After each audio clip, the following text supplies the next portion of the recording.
So welcome back to Sharing Your Experiences. This time I'm bringing you to one of the smartest people I have met, someone that can show you that age and certain skills are not exactly a limit in your life. I met Rafał many years ago as an artist, as a photographer, someone recording videos, and nowadays he has worked as a developer or programmer, as you would like to call it, in three large organizations, Ericsson, Amazon, and Cisco. Recently, he has been even promoted to be a team leader. But what else I can say? He is one of those people that has a very important mission to transform programming in something less intimidating for the people. Because as you can see, many people are afraid of programming. But let's say that Rafael can tell you more about how he's doing this important mission. Hello, everyone. I'm happy to be here with Federico. um, what do you want to know? Maybe it will be easier if you Maybe suggest some questions. Yeah. maybe you can tell me how did you decide to become a programmer? What was your motivation? Because it's a very huge change from being, let's say, a photographer or an artist guide to be a very powerful developer, especially in those organizations. Right. So for me, this wasn't such a huge transition as it may seem. Always was interested in programming and working with computers. So I was always inclined to work my way into making machines do what I want. So I used a lot of programming before I actually started working as a software developer, just for my personal amusement and for my personal projects. And it got real serious when I actually wanted to play online games with some of my friends. And the games that I used to play were RPGs or role playing games. And we used to meet in an online chat and pretend to conduct a game online with chat rooms, words, and such. And very quickly we realized that simple online chat rooms don't provide all of the required mechanics or environment that helps you when you try to assess if you could roll like 20-sided die, or maybe you need some way to store statistics of a character that you're playing, numbers that tell you how strong somebody is.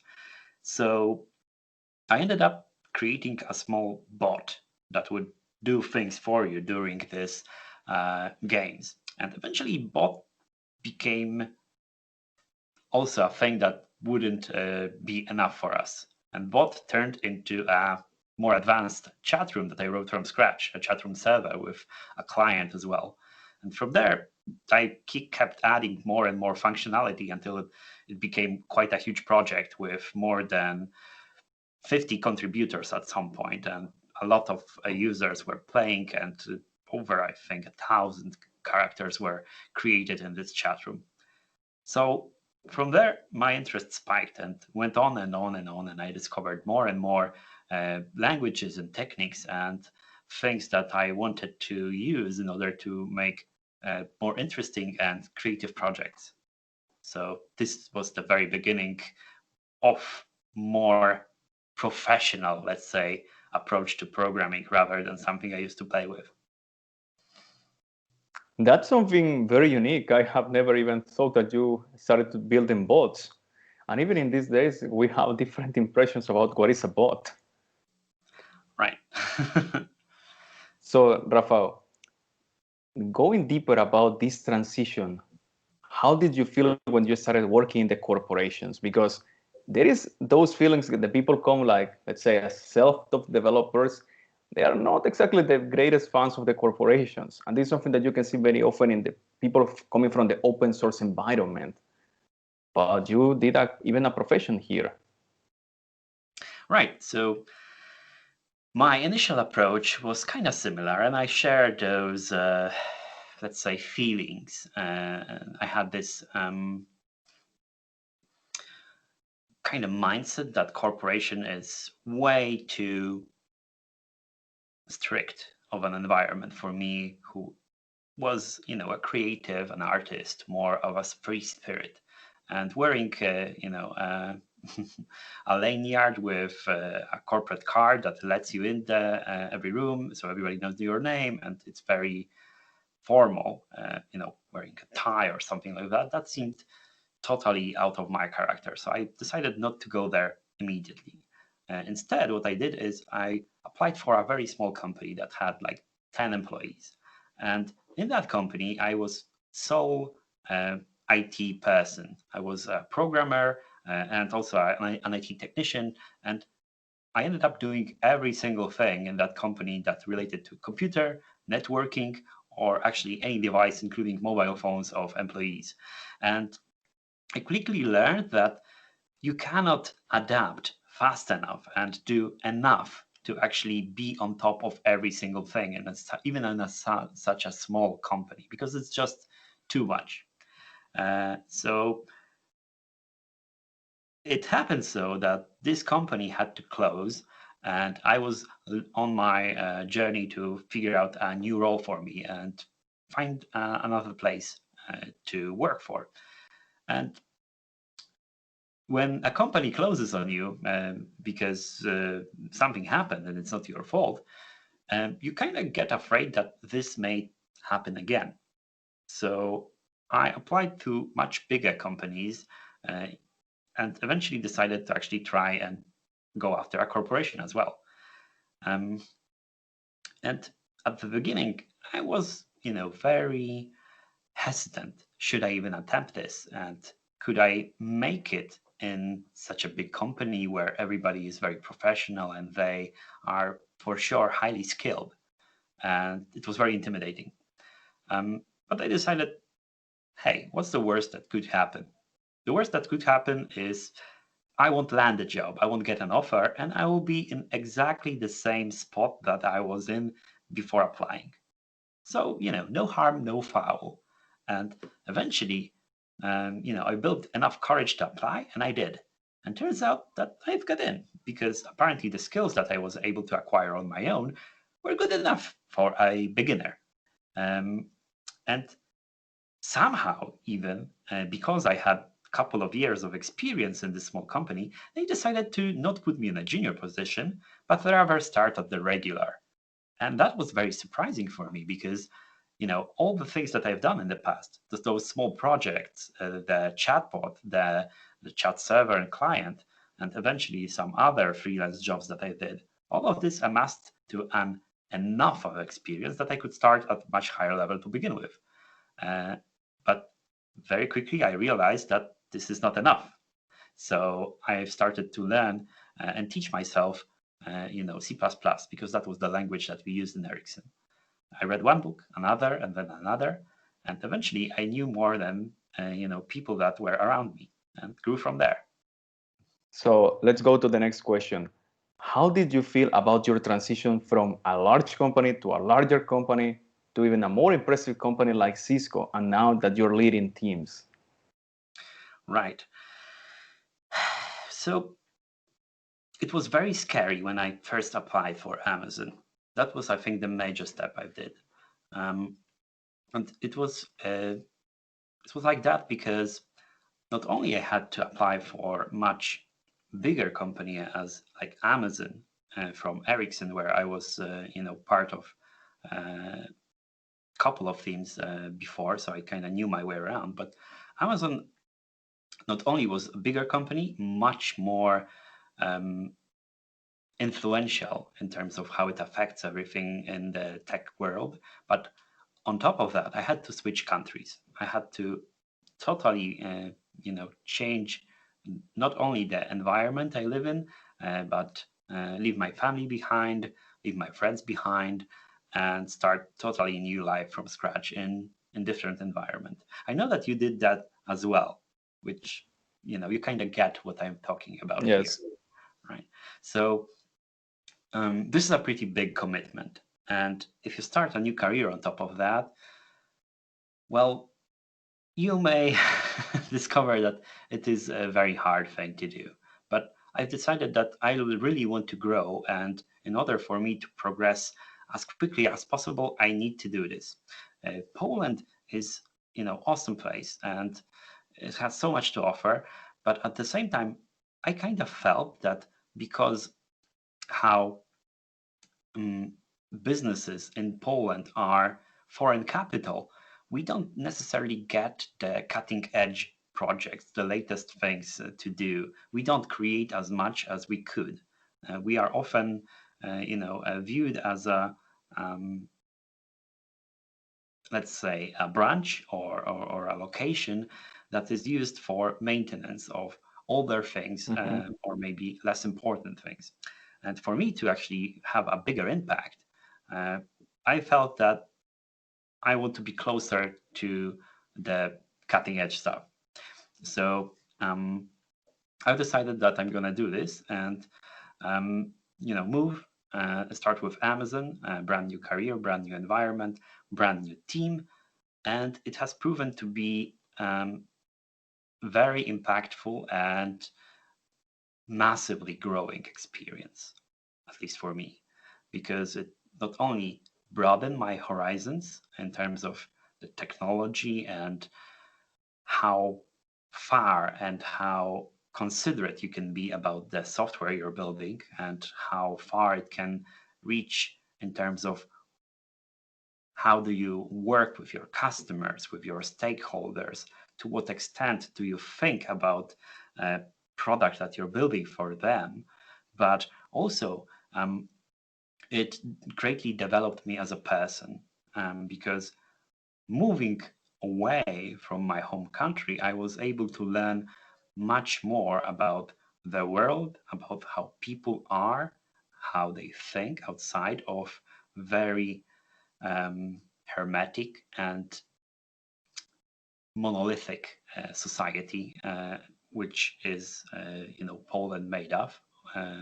It's very similar in terms like everybody's the same race, everybody's the same religion. Most of people have very similar ideas in their heads. We like the same food. We do the same thing for fun.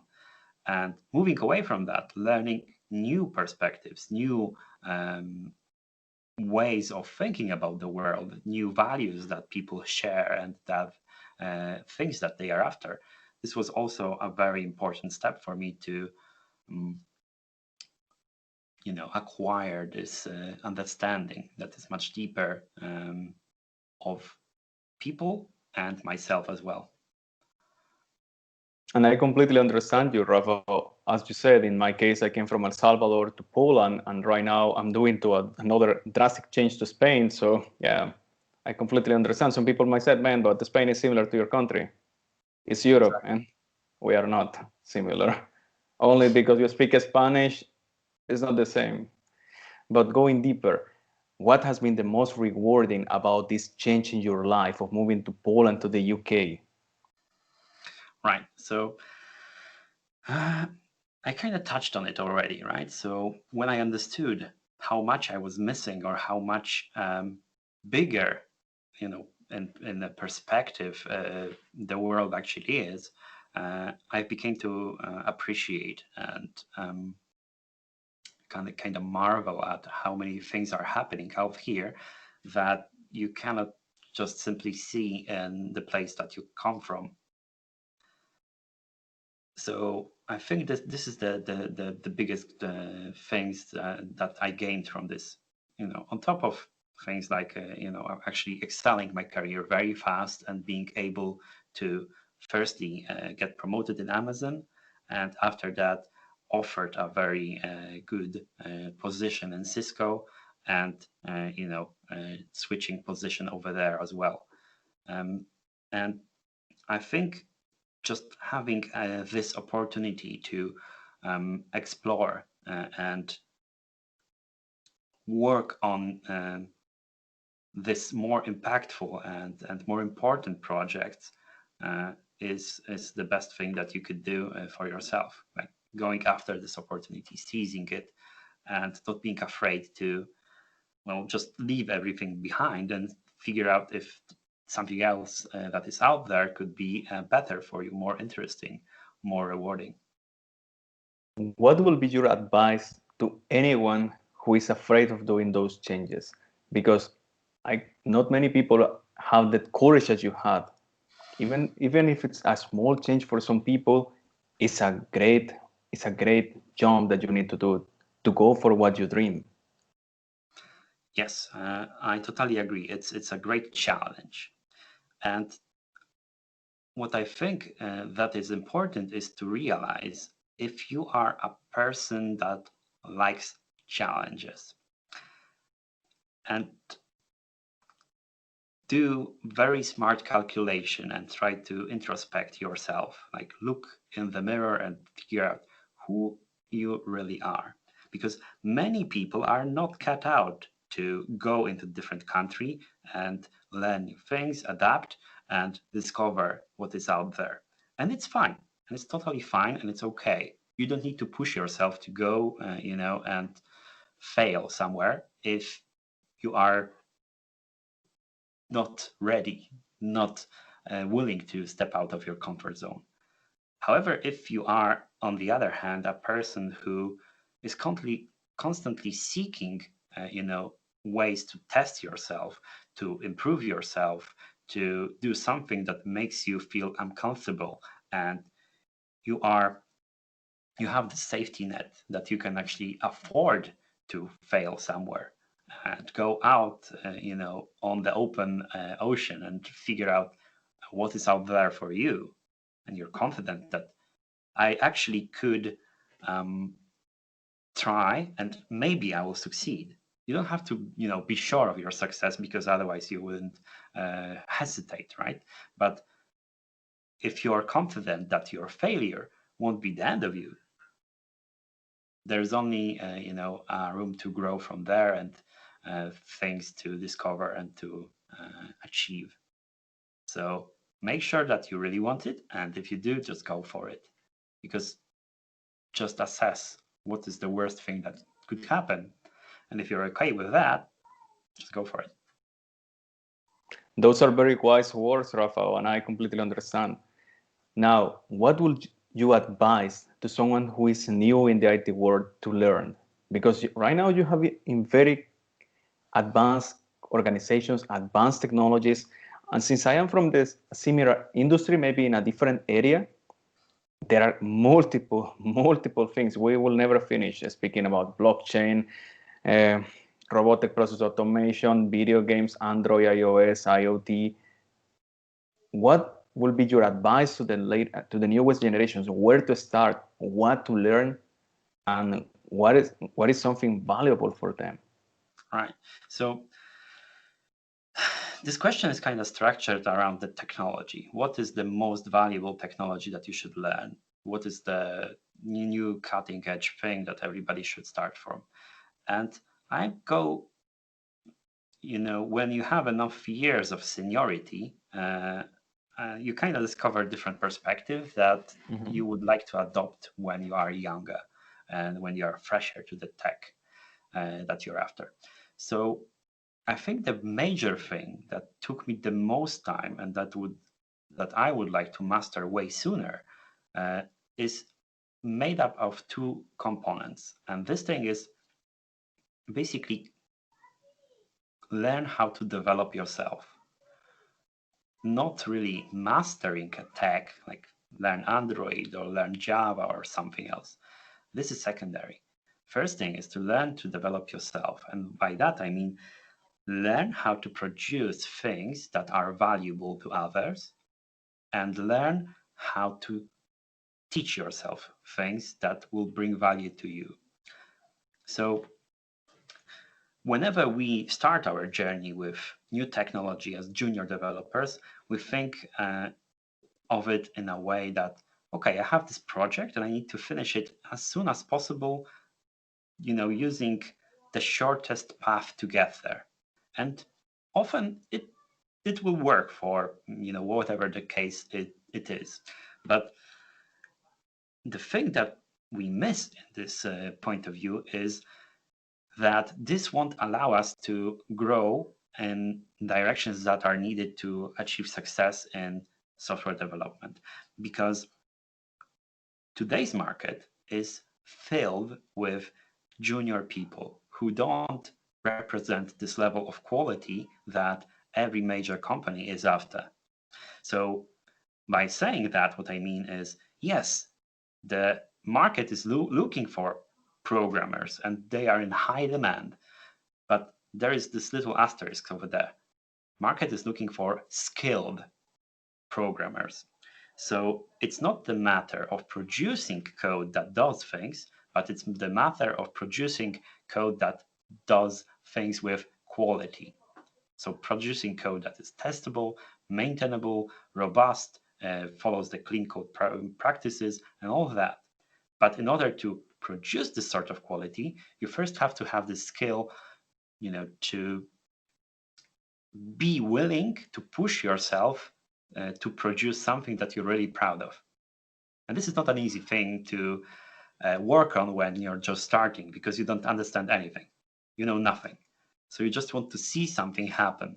But in order to actually achieve stuff that will get you to this regular and then senior and then tech lead level, this is basically what you need to learn. Like, focus on practicing your craft, focusing on developing yourself and the thing that you do, and mastering to the highest possible quality that you can produce on your own. So this is the thing that I would really stress on. Don't worry about what sort of tech you're after, because it could be anything. There's room for everybody. But worry about how you get there. Worry how big of a quality you're producing for a company, how meticulous, how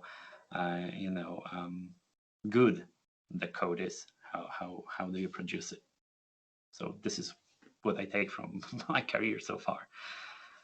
And one question more, Rafał, before finishing the interview. You have your own channel where you share those beautiful and important tricks, or maybe you have a webpage that I am unaware of. Where can people reach you? Where the people can watch your videos? Because those videos are very valuable, where people can learn those small tricks or those small things that you are sharing that people are really missing, especially in these times. Right, yeah. So please be invited to follow me on YouTube. You can find me at Smok. That's the name of my channel, SMOK. It's not very well positioned in terms of CEO, but the thing that you should put in the YouTube to find me is having coffee with Smok. If you search that phrase, you will find my playlist and you will find my channel. So yes, please visit, have a look, and share a coffee with me. Some last words that you would like to share with the audience, something that you would like that they remember from everything that we talk? Yeah. Work hard, play hard, and stay real. So yeah, don't worry to reach out for the things that you want, and practice. Thank you very much, Rafał. Hopefully more people are going to start sharing cups of coffee with you, and more people are going to work soon building a better world with technology. See you the next time. See you. Bye. Thanks for having me.